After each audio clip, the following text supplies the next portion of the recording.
Hi, Ray Middleton here, Workforce Development Lead at Fulfilling Lives. We're going to make a series of films to help those people who are trying to help people with complex needs, combining mental health with alcohol and drug problems, which sometimes then lead to homelessness, accommodation problems, and offending. Often when we're working with this group of people, it can be very difficult for staff, to be honest. There's a lot of emotional wear on the front line. And so staff often feel overwhelmed, or family and friends do too, and not sure where to start, or not sure what to do that would be helpful, or how to start. So that's what we're going to do, is make some films to make that more helpful. It's a series of films. We're going to use the Ladder4Life framework. So this is a really simple idea that we're all on a journey in life, and those journeys are made up of stories or narratives that we tell ourselves and other people. And so we apply 3 of the principles of open dialogue to the journeys of people's lives with complex needs. So you could call this maybe journeying dialogue, if we wanted to give it a name. And the 3 principles we apply from open dialogue are, firstly, that we only ever partly know what's going on. And secondly, therefore, we value everybody's point of view, and we try to generate and open up a dialogue and see it from different points of view. And the third principle is that we take responsibility for our role in a social network and our contribution in any conversation and dialogue that we have. And then we apply those 3 principles to the journey of someone's life, and 11 points on that journey, which we've, to make it easy, represented in this picture language of Ladder4Life. And the 11 points on someone's journey would be: at the top of the hill represents how you'd like your life to get better in the future. The direction in which you want to go is the top of the hill, and we've all got some direction we want to go in. The second point is getting sidetracked sometimes. Do we sometimes get sidetracked into that blue forest?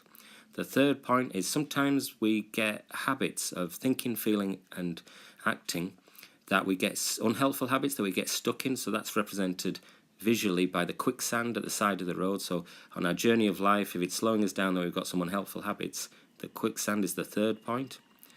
And then the next 7 points are just 7 rungs of the ladder, which visually, on the journey of life, any problem or obstacle that we've got to overcome is represented by a boulder in the path of life. And the Ladder4Life picture, each rung represents an area that it's useful to open up a dialogue about. The first rung is sizing up a problem. The next rung is how do we feel about a problem on our journey of life, and how are we handling those emotions. The next rung of the ladder represents any conflict that we have to deal with and how we handle conflict. Then the next area it's useful to open up a dialogue about is about getting help or asking for help. Then the next rung of the ladder represents planning to solve a problem rather than being impulsive, and we can talk about that. And then there's the next rung of the ladder is about putting the plan into action, so any actions that we take.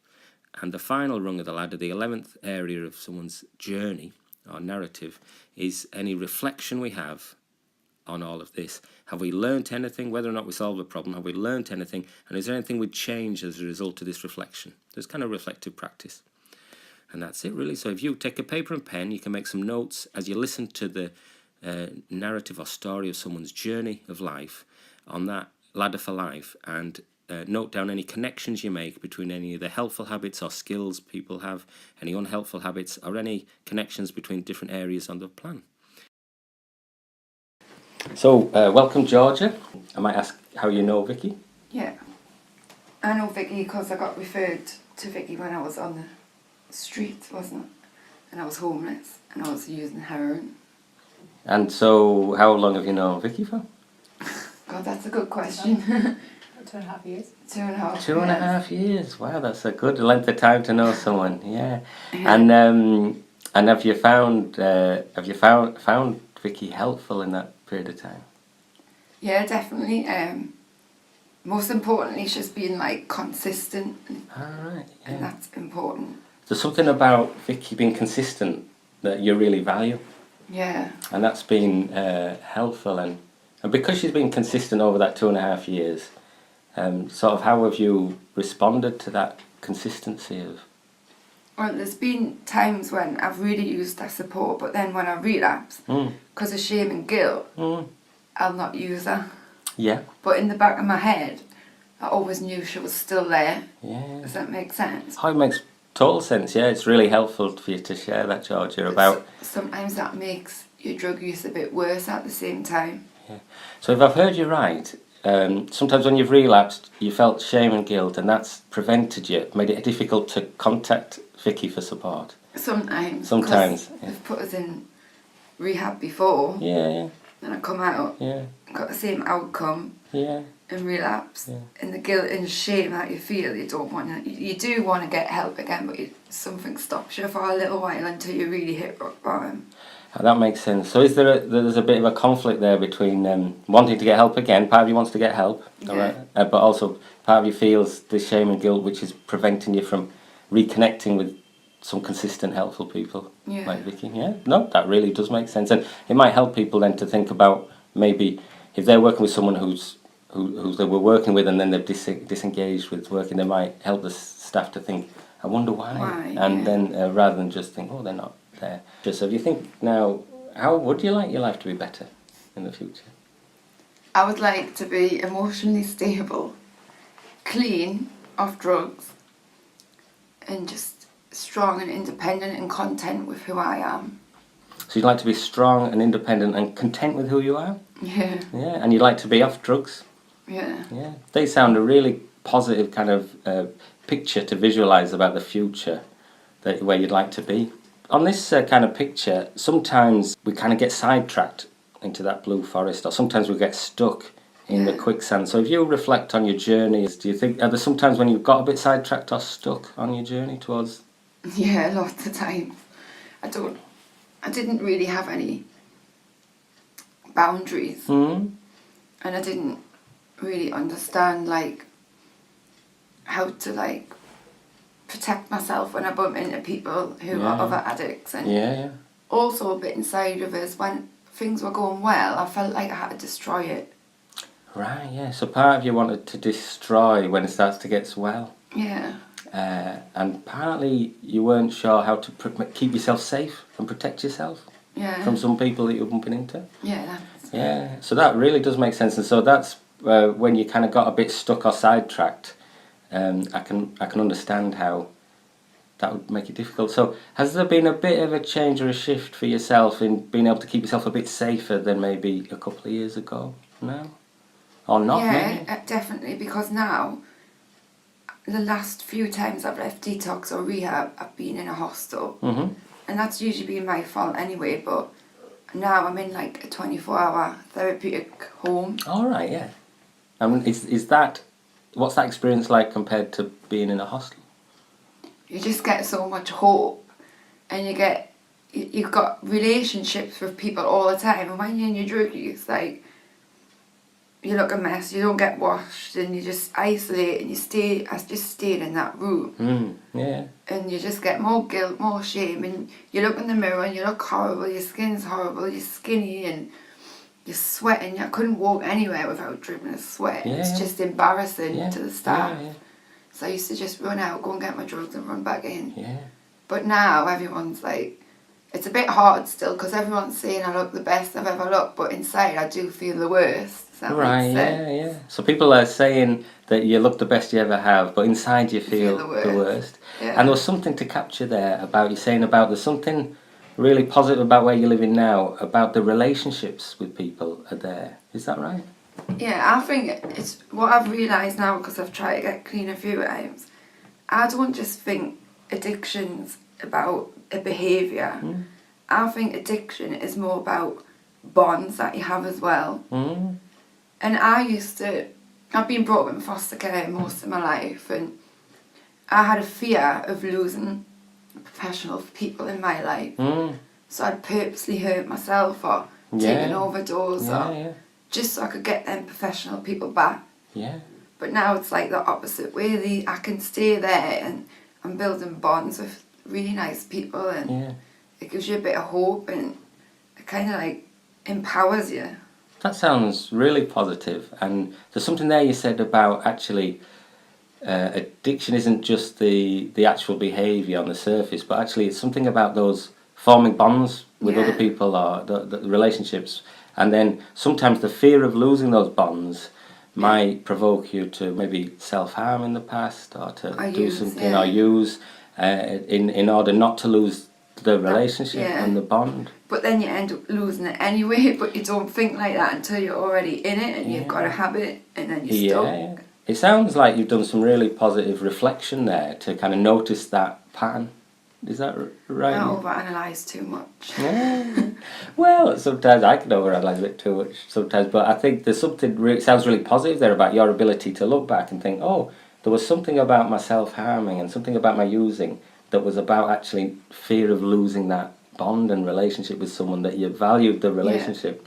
Yeah. That was like my family. That was like what I would go to. I'd go to heroin for like my family, my company, everything.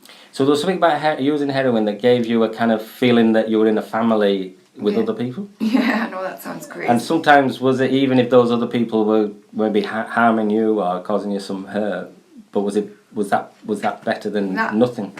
Yeah, it was better than nothing. I would surround myself sometimes with heroin addicts because when I'm surrounding myself with professional people, sometimes I get a bit intimidated. And my brain will tell me, well, if you go and sit with heroin addicts, you won't be intimidated. Yeah, that's helpful to notice. And so there was something about where you are now. You were saying that they've managed to communicate hope to you about those. So is that a mixture of both the staff and the other people living there, or is it? Yeah, I would say a bit of both. Yeah. A bit of both. Yeah. And it might be hard to answer this, but I'm just wondering, do you know why it's a hopeful place to live, or why it's having this hopeful effect on you? Is it? Because it's a nice environment. Yeah. It's safe, secure, and you're not alone. So there's something really important to capture there about feeling safe and secure and not alone. Is that right? And when you feel like that, the cravings for heroin is less. Yeah, that makes sense. Because if I felt the opposite, if I felt insecure and unsafe, and I'm hearing that at times if you surround yourself with heroin addicts or living in a hostel that wasn't so positive, then you might feel insecure and unsafe, and so the desire to take heroin would be greater. Yeah. But actually, living somewhere where you feel safe and secure, the desire to take heroin is less. It's less. It's still there. Yeah. But it's less, definitely less. That's really helpful to share.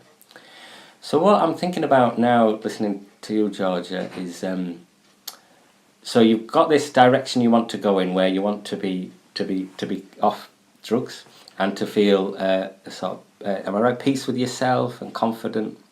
And so, do you know what's motivating you to want that? Something I can't explain it, but yeah. Do you know the feeling I get from where I live?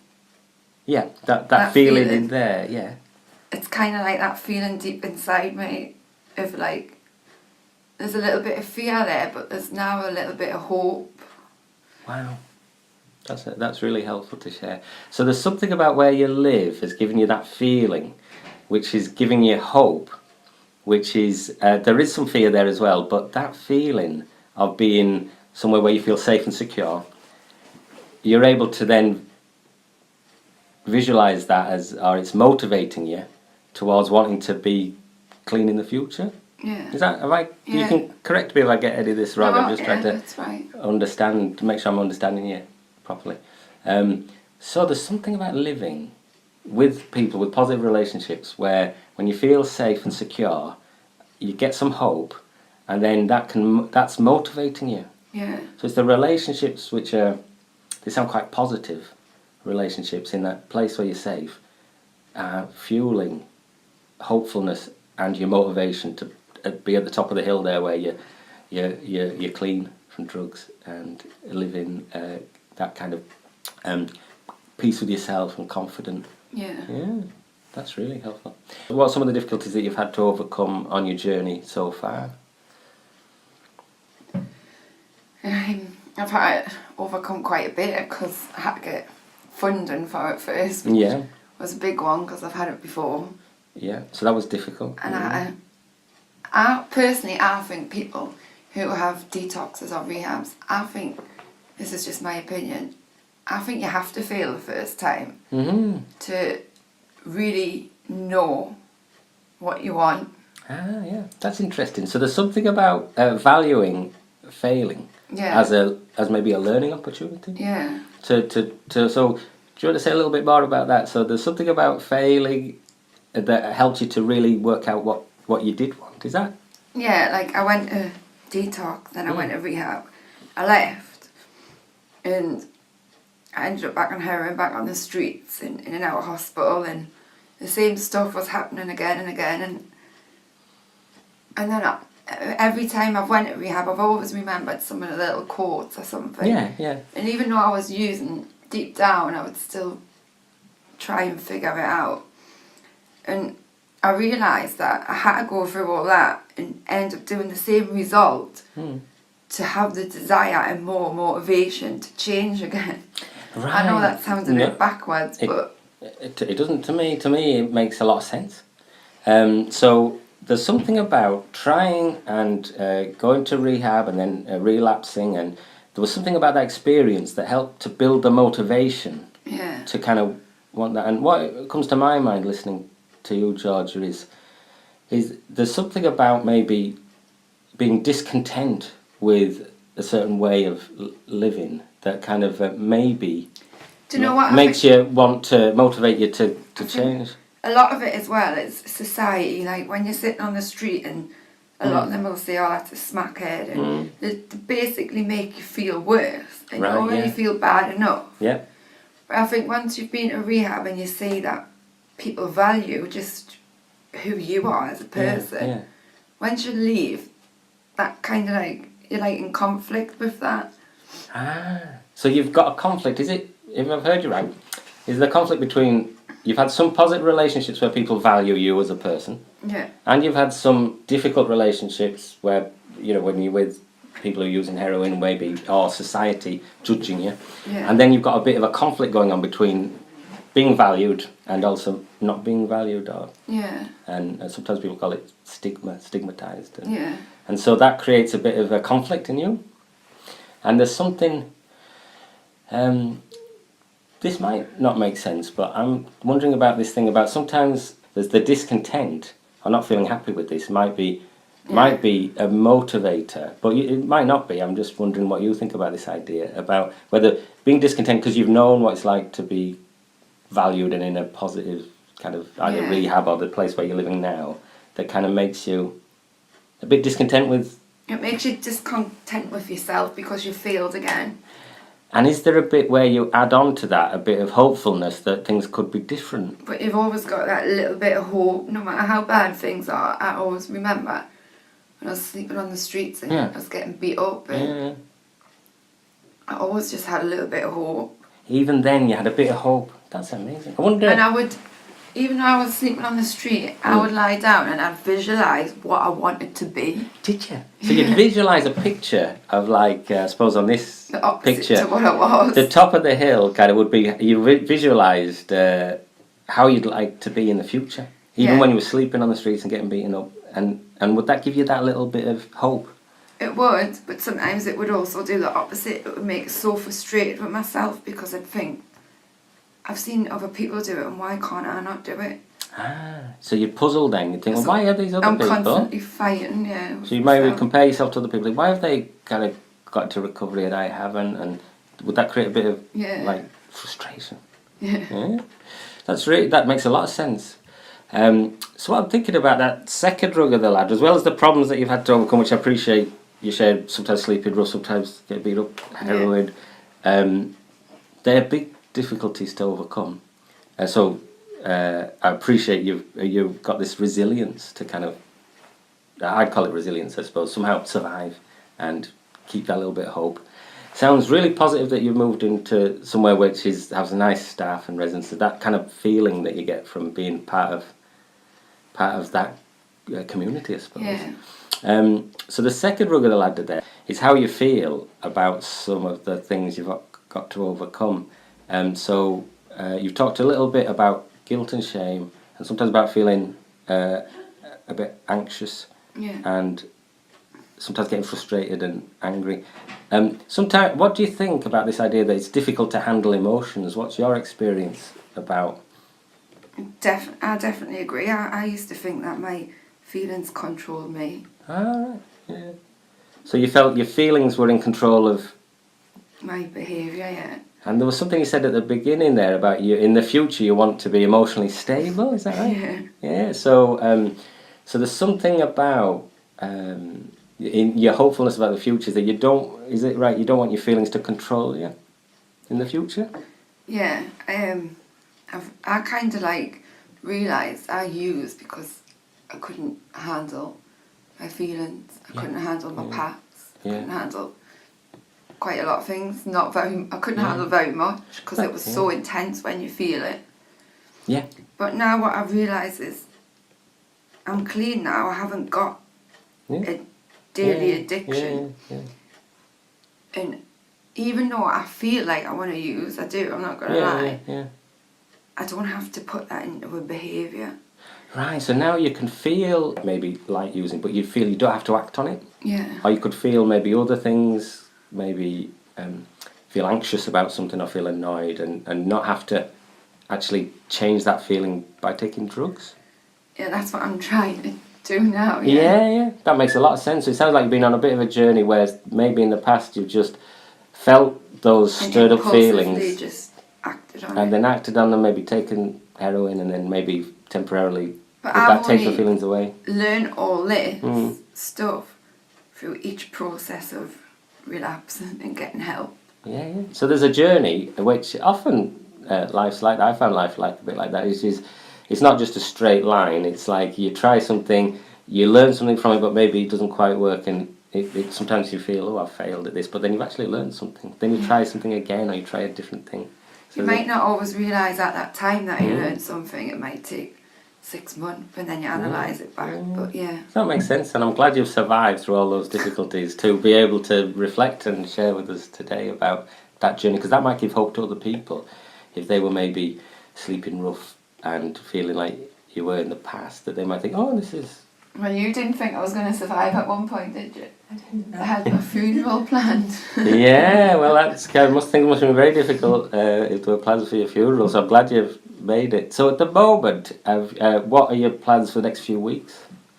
I start a community rehab walk trays on Monday. Oh, fantastic.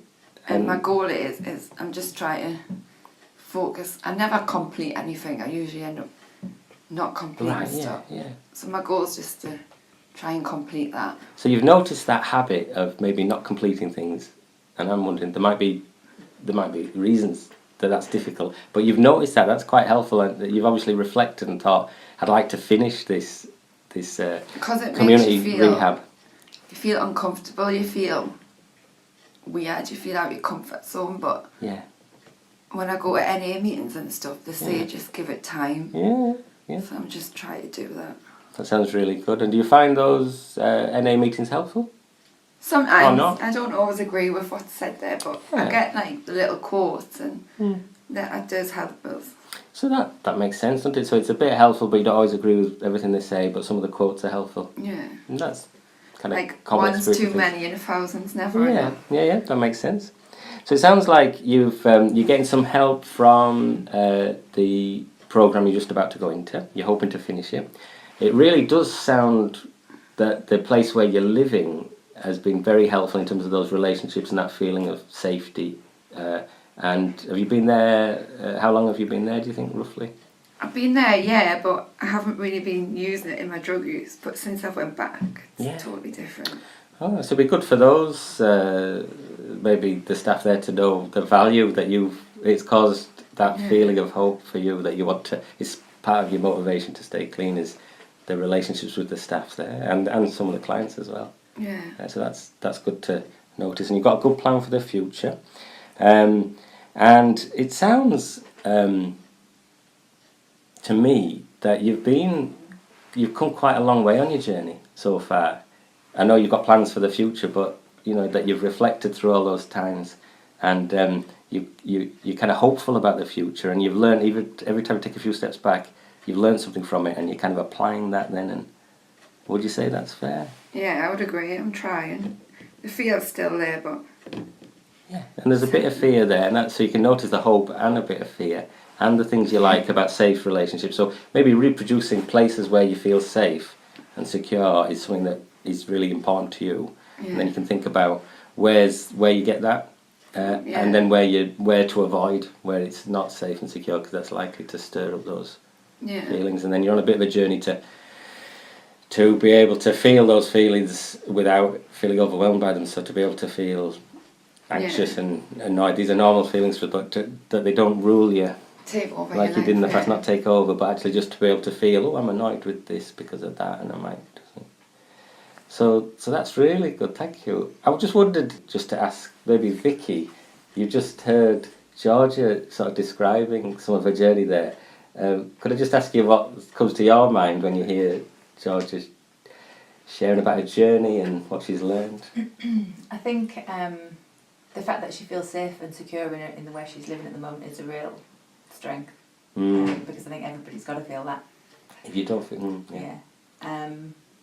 from the day I started working with Georgia and the other services around, everybody saw something in Georgia that was positive. Yeah. And through the ups and downs for the last couple of years, it's always been there. And there's when she was talking about that glimmer of hope, you could always see it, even in the quite dark times. And I can, every time she's been to a different rehab or whatever, you could see that she was taking that, just a chunk out of that one and a chunk out of that one. So you could see that she was learning from some of these, even though there was a positive experience, a few steps backwards as relapsing and then getting back in. You could see Georgia learning from each experience. Yeah, absolutely. And again, this one, because the last few times she's been very quick to want different things. So, for instance, you'll come out and she'll say, I want to go straight back to uni, like in a month's time or something. Whereas this time, you're kind of taking it at your own pace, aren't you? Yeah, that instant gratification thing I have to let go of. It is difficult now. We all like to feel... want everything now. Yeah, and also like you said, how important that feeling of feeling safe is. And so sometimes we can reproduce that by doing something, whereas actually you've experienced that you can find it through relationships that are okay, safe. Yeah. But sometimes we want to change how we feel instantly, yeah. And I'm just wondering what Vicky thought about what Georgia valued about your consistency. You've had a consistent, reliable approach for 2.5 years. What do you think when you hear Georgia say that's helped her? I think it's great that it's helped her through some tough times. When we first started this programme, I think that was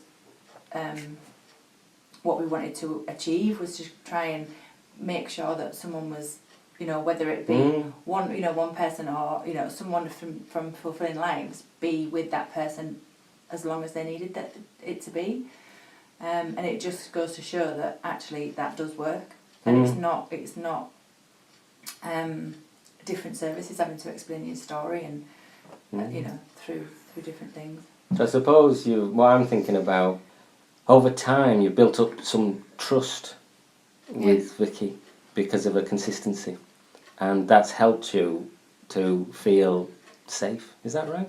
Yeah, you can trust her more because there's not like a time scale on how far she can work with you. So there's something, and I suppose that connects back to what you started at the start of our conversation, which is often having the feeling you had to self-harm or use to keep a person in your life who's maybe a worker, because of fear of that bond feeling attached to someone that's valuable. So we all need relationships, don't we, and connections to people that feel safe. So for me, reflecting on our reflection chat, I've really valued what you've shared and what Vicky shared, and I'm going to come away from this thinking about the value of relationships and how important that is, and also the value of places where people live, people feeling safe and secure there, and how important that is, and the relationships, if they're good relationships from staff and the people living there, positive, they can create hope in someone.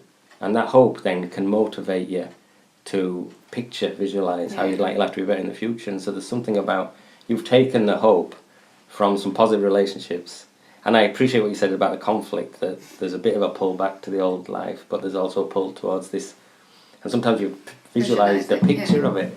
So do you think you... I think as well, just to go over something, we were chatting about the last times that you've been through that, like rehabs and detoxes and things. Georgia hasn't had somewhere to go straight into, or she has had, but it's been brand new. Yeah. Whereas this time, she's been in the chaos whilst living at this place. Yeah. Got to know some of the people. Ah. And then done the detox, and then coming back to the same people that she feels comfortable with. That's really good to not capture. Having, she hasn't got that added anxiety of meeting new people and going into a new place, or you know. So there's something really positive about where you're living now, that you've managed to form relationships which are positive with people, and even during that time you've had that chaos and you've been taking drugs, but still there's the value that you now know that when you've gone away to detox, and you've got a plan with this community, you're going back to somewhere where there is those relationships that you know. Is that right? Yeah. And do you think that's important and helpful?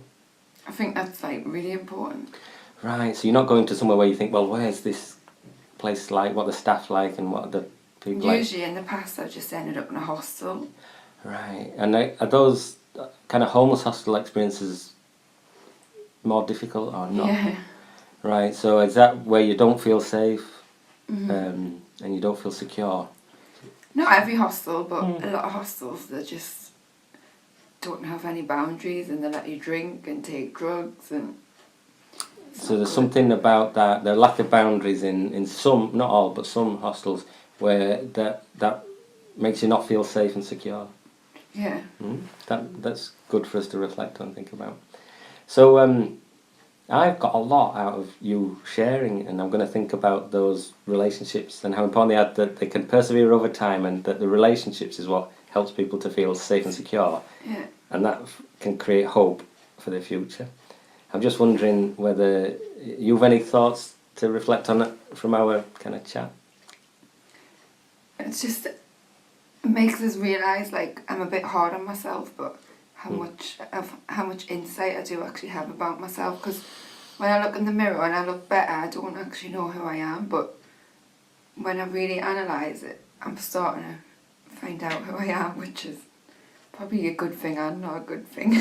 Yeah, well, I think that's really sounds positive, because to me, I think that you have got a lot of insight and reflections. So maybe if you listen to this back as a film, you could also see what you think about listening to what you said, your story, because I've valued it. But I think you have got a lot of insights about connections between difficult feelings to manage, and then maybe using, and then other ways about being hopefulness, and there's a lot of insight you have got.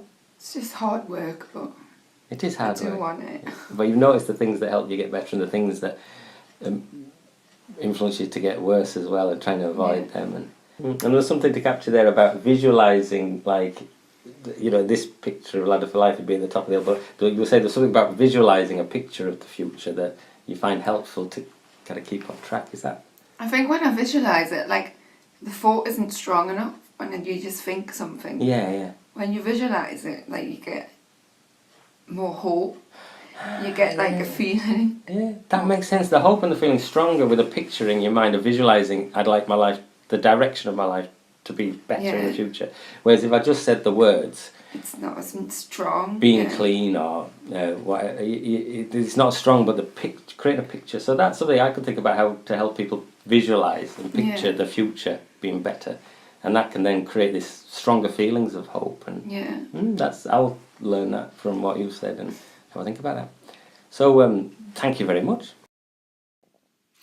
So now reflect on what we've just heard and open up a dialogue with somebody else about what you've noticed. You may have changed and learned something from what you've listened to, because everyone will hear something slightly different, because we've all got our own narrative and our own journey that we're on. And also we may have something to contribute as well. We may have some ideas that came to our mind when we were listening that might be helpful to contribute, and we may also have been shifted and changed a little bit by listening. So open up a dialogue with somebody else about what you noticed and listen to what they noticed, and appreciate the differences as well as the similarities and what resonated. And also You can share the link to the film with someone else if you think they might find it helpful. And you can subscribe to the YouTube channel, if you find it helpful, you want to see other films like this, and just see what you think.